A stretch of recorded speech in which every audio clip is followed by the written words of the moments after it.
Hey guys, how you doing? Hope you're having a great day. I just want to give you an update on my tuned STI that I recently tuned. I guess it would be maybe a week and a half ago now, a couple weeks I think. But it's going great. Got everything done on my Cobb access port, or all my tunes on here. When I say all my tunes, so I had the first tune done, and after the first tune, what happened was, my tuner wanted me to just drive it around, data log it, and then he found out that there was some knock in some higher areas, so we did some trimming, and then he sent me a revision. And there, what happened was, I didn't know. I thought this is my first time modifying an STI, so I thought that once you have your coolant temps at 180 degrees Fahrenheit, you're good to go. Like you can get on boost. But apparently, my intake temps were over 100 degrees Fahrenheit, sometimes hitting 140 degrees Fahrenheit, and I didn't know that you couldn't get on full boost. When getting on the highway, merging onto the highway and stuff like that, that you shouldn't do that above 100 degrees Fahrenheit. So that means I got a lot of knock values on my feedback knock sensor on the access port and the fine knock learn, and the tuner said, okay, reset the ECU, try again, and don't do that. So I did that again, and then everything was good.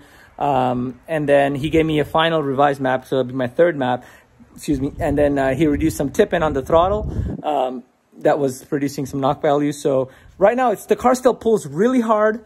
It's the throttle is a little less aggressive. That means to get to the full, I think it's around 19 pounds of boost on Sport Sharp. I'd have to put the throttle all the way down to the floor. And so the throttle is less sensitive, I guess. So, I mean, with that, I think, I noticed maybe minus 1.4 on the fine knock learn and the feedback knock sensor. And that was, I didn't even notice it happened. I just saw that it was registered. But the values are constantly 0 on the knock, so that's great. Everything's good. And yeah, so this is the final revision. I drove it day before yesterday. It was great. I was busy at work yesterday, so I couldn't drive it. Now I'm going to take it for another drive and use my data.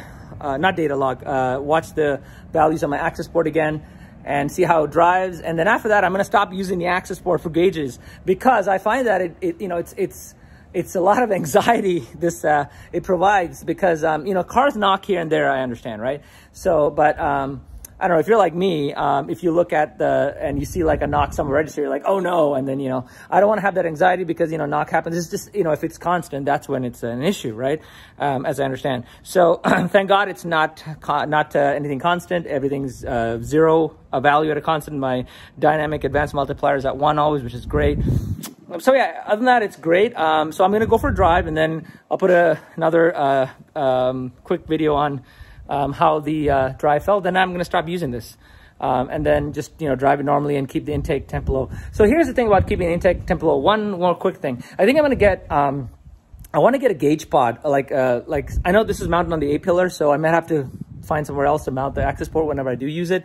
But I want to get for permanent gauges, what I would like to see is the intake temp and maybe something else, maybe oil temp, or because I already have a boost gauge that came with the STI. It was pretty accurate, so I'm going to keep using that. Maybe something else, like a 2-gauge pod on the A-pillar. I think I want to get that the next time I do the next set of mods, like the downpipe and the fuel system upgrade, which I talked about on an earlier video. But yeah, so I think I'll do that, because I want to see the intake temps, because especially in the summer when it gets hot, the intake temp can really go high, and I don't want to get the car into boost. So I really want to monitor that, especially in the summer. So I may get that, and I'm hoping to do the next upgrades, God willing, in the summer. Late summer maybe, but we'll see. So yeah, enjoying the car. Check back with you guys in a bit. Take care.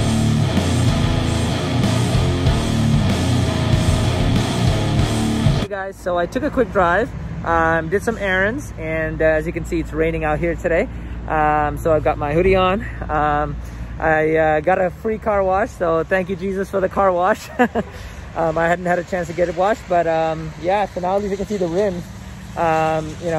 Before, because it was so dusty and caked with dirt and stuff. So yeah, so car drives great.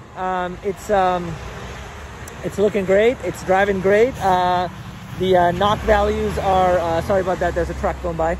The knock values are I think it registered like a minus 1.4 on the feedback knock sensor, and similar on the fine knock learn, and that I hardly even noticed it. I know it registered because it shows in the smaller numbers, but it's constantly a 0, like 99.9% of the time.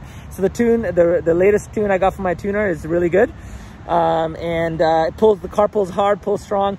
The tip-in throttle is a little less aggressive, which is fine. It's a safer tune, more conservative tune, I guess. So yeah, but the car drives great, pulls hard, and the tune feels really good. So yeah, I think I'm gonna keep it like this. And like I said about the knock, I know there's all cars have some knock, so I'm gonna attribute it to that and see how it goes. And yeah, otherwise the car's feeling great. So the next time I'm probably gonna do an update on the mods is when I do the second set of modifications, like the downpipe, fuel system upgrade, and all that kind of stuff, and get a retune at that point, probably later this summer, God willing. So yeah, have a great day, be blessed, and since I'm a Christian, I want to let you guys know that Jesus Christ loves you. Have a great day. Bye-bye.